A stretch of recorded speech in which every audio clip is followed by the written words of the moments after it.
stream, Mike the Intern and Jay Stevens, watching documentaries so you don't have to. 104.7 The Cave. Hey, we're live. 104.7 The Cave, Mike the Intern, Jay Stevens, Dark Side of the Stream. Episode 261 this week was Jay's pick, Sean Combs, The Reckoning on Netflix. Dude. It's hard to watch, man. It's really hard to watch. Really, it's a lot I of never levels. liked him. I'll be honest with you. Right. I never liked him. I always thought he was responsible for Biggie and Pac back in the day. I never liked him. I thought it was so funny, like when there were the East and West Coast rivalry and Suge Knight at a award show got up and he goes, if you guys don't want your producers all up in the video, all up in the song, come to Death Row Records. Yeah. I was like, that is, shot. as a kid, as a teenager, watching that, when that happened, I remember thinking, he's right. That guy might not be great either, but like from a musician and standpoint, of a producer standpoint, you can see guys that take advantage of people pretty evident. And it's not just what we're going to get into in what this documentary is really about, but I wanted to at least talk about, I don't think anyone was really surprised that this person would go this far in these avenues of life, because he did it low key to his friends and the people he surrounded with in the business. I didn't know that he was ripping everybody off as much as he was. Oh, well, besides all the other crazy crap, dude. But in the business, that's the first start of the evil, right? Yeah, like ripping guys off that bad, and like his partner, like having him sign off, like, dude. That'd be like me and you starting a business and it starts taking off, like, Mike, yo, man, I got to temporarily cut you out, but I'll cut you back in. Like, that's not cool, dude. Well, but again, like I said, you see, once you watch this and you understand, like, okay, but like people that knew about it, I mean, 50 Cent, for example. I can't believe 50 Cent produced this thing. Well, like he's been trying to tell everyone for a long time, like not just the music business stuff, but this guy's a really bad apple and has done some really, really horrific things to people, and wanted to see and hope that he would get justice. Now, this is coming from a guy who's been shot, who's literally been in a gang and been in altercations where guns have been drawn, and he has taken bullets. Now he's got a target on his back even more when Diddy gets out? I doubt it. So we'll get down the road, because I don't want to talk about whether or not I didn't want to watch the documentary. What justice was served. I didn't want to watch the documentary just because I heard enough of what's going on. Like throughout the trial, I think it was pretty obvious. Like what? But I was like, when I started to watch it, then I was like, oh, dude, this is pretty deep, man. And I'm glad I watched it, because you get a lot more than, because really the big stuff that really came out was from his wife, girlfriend, partner that was on the stand for so long. People that have worked going with through them. stuff, and then of course Jay's favorite character in this whole thing, the male gigolo. The male gigolo, baby. We'll get to that on a different segment. Next, that dude's cool. Yeah, we'll dedicate Jay's character a whole segment. This is Dark Side of the Stream, episode 261. Sean Combs, The Reckoning, on 104.7 The Cave. Dark Side of the Stream, Mike the Intern and Jay Stevens, watching documentaries so you don't have to. 104.7 The Cave. Hey, Stevens, Mike the Intern, back in the studio. It's Dark Side of the Stream, episode 261. Sean Combs, The Reckoning. The Reckoning. You know, it's funny. Sean Combs is like the least offensive, threatening name you've ever heard. I swear. God, was his last name Combs Puff too? Daddy is even more. No. I really want to say, God, how am I do it while I'm talking about it? What are you trying to tell me? There was a kid I went to high school with named Sean Combs. Oh, Mikey, where did he touch you? No. What's that dude's name? It's just gonna give me. It's cool, man. It's all out. He's a white nowadays kid. It's accepted. He's a white kid who played trumpet in my high school band. Played trumpet. Oh God, how was this? What is his last name? Maybe it wouldn't. I can't remember. Did you call him Puff Daddy when he played trumpet? I knew an Ashley. What is that dude's name? I don't know. I can't remember. I swear to God, Daddy. I might be having a moment here, but I swear that kid's name was Sean Combs. Anywhere it was close to it, but it doesn't matter. It might not have been BS. It might have been ES or something like that. I don't know. Whatever. But point is, that is the most like I'm going to sell you car insurance name I've ever heard in my life. Mm-hmm. But for him, you know, and it's no surprise because, you know, you after learning about what his dad was into and who his dad was, the apple doesn't fall too far from the tree. Was that verified as true that his dad was part of that whole drug dealing scene, or did it embellish? It seemed to me like he kind of maybe embellished his dad was a bigger baller than he was, but I don't know. Maybe it's a low level. I don't know. That part I wasn't sure on. The other thing about it is, before we get into your favorite character, that until the federal indictment in the charges, it seems to me, other than 50 Cent being in the news talking about it, no one really ever checked this dude. You know what I mean? Go all the way back to his partner when things start taking off. You go back to B.I.G.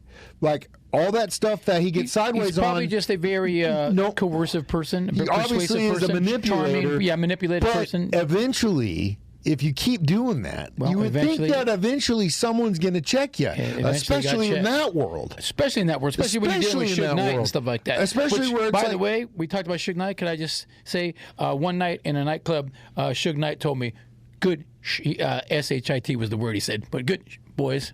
And pounded me, and I was like, when you were karaoke? Me and my buddy used to run karaoke at this Hollywood hotspot. Yeah, and end of the night, as they're clearing out, we're cleaning up. Suge Knight comes up and goes, How many women did he have with him? I couldn't tell you that, but I was just so in shock, dude. I knew. Was surprised you were like, this was 2010 ish, like 2008, 11, somewhere in that range. Yeah, like this was. I knew what Suge Knight was all about at this point. You know what I'm saying? Was he? This is right before he went to prison. Yeah. You know who else used to be in their lives? DMX before he died. He used to be in that club a lot too, man. Do you ever? Did I show you that video of DMX going on tour with Jay Z? Yes, you did. God, that was the funny. If you ever get, we were getting way off track here. Let's get back. But if you ever get some time, watch the video of Jay Z talking about DMX opening for him and just making him look like foolish. Okay, can we get back to the Gigolo portion? So Jay's favorite character, one of the star witnesses in this whole thing. If you don't watch the documentary, please watch the 10-minute segment with the Gigolo. It's so good. It's so good. Why is it so good? Because this his story of what he walked into. It's just crazy, man.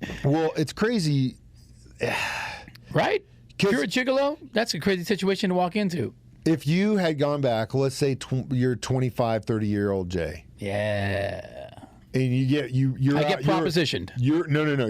It would probably work better, I think, if you had been like your karaoke buddy. Yeah. And he's like, "Hey, I got to tell you this thing I'm on." Yeah. Oh, if he's doing it. And then he's like, "And I need my partner. He bailed, and I told him I'd have two."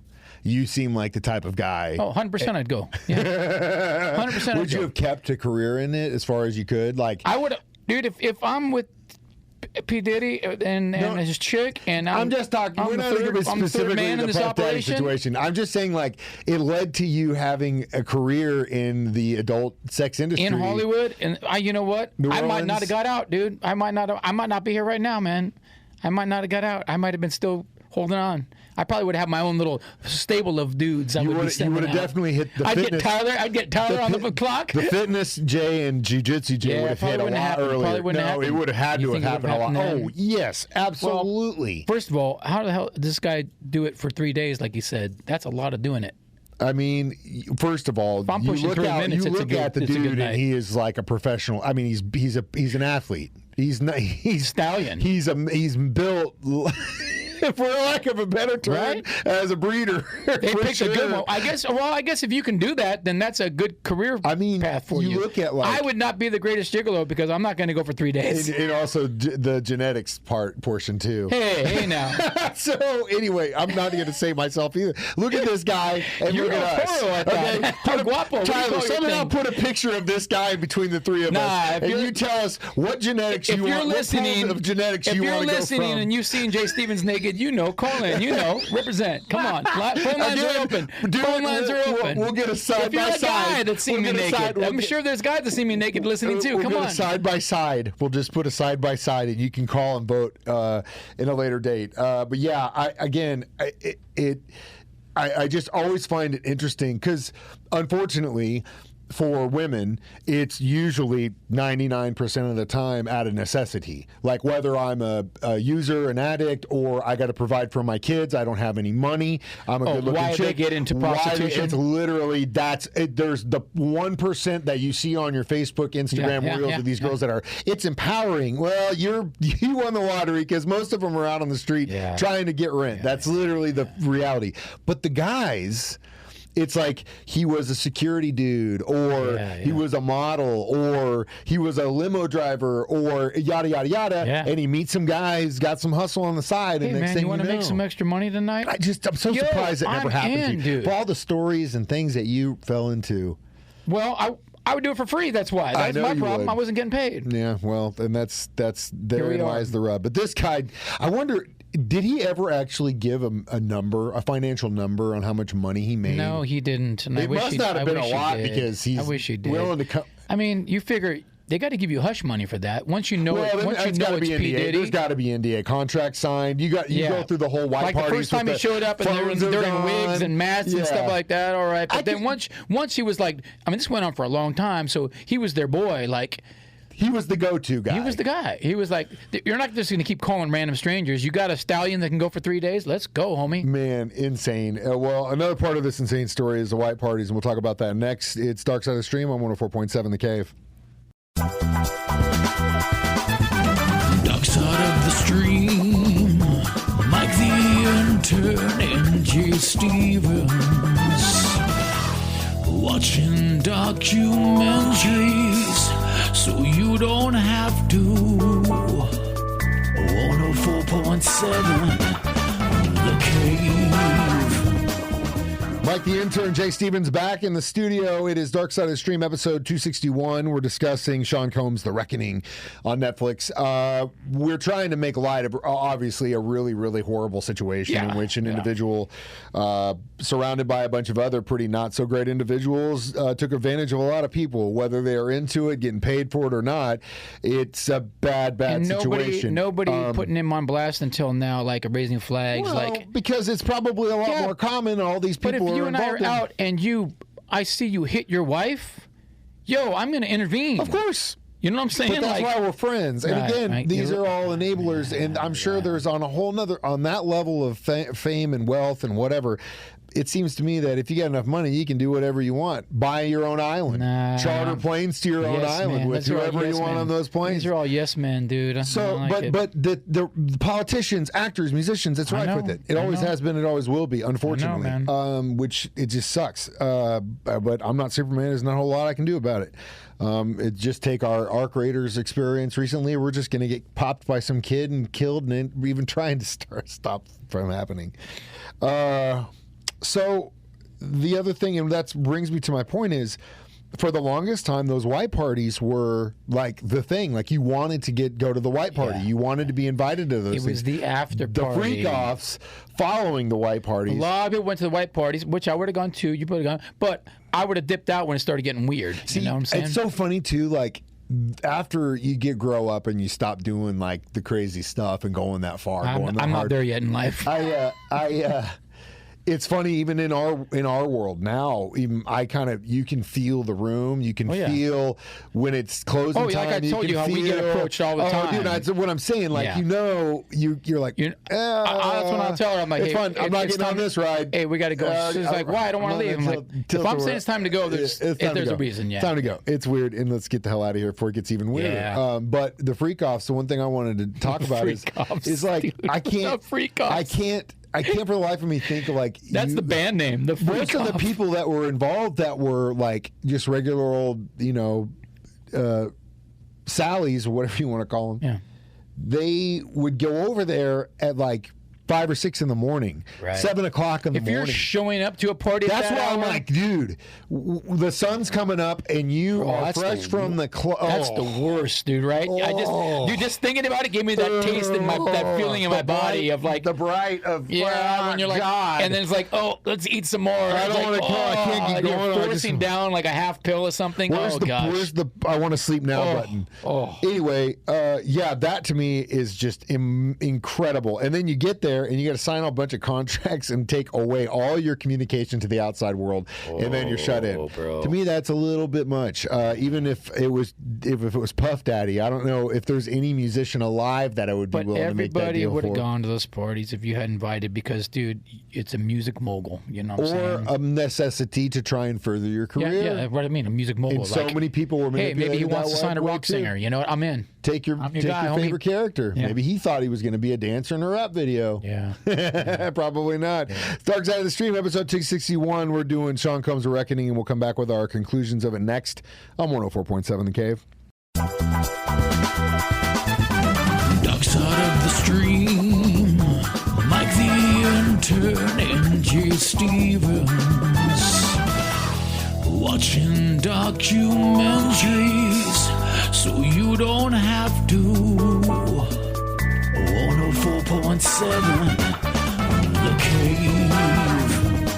104.7 The Cave. Mike the Intern, Jay Stevens, back in the studio one more time. It's Dark Side of the Stream, episode 261.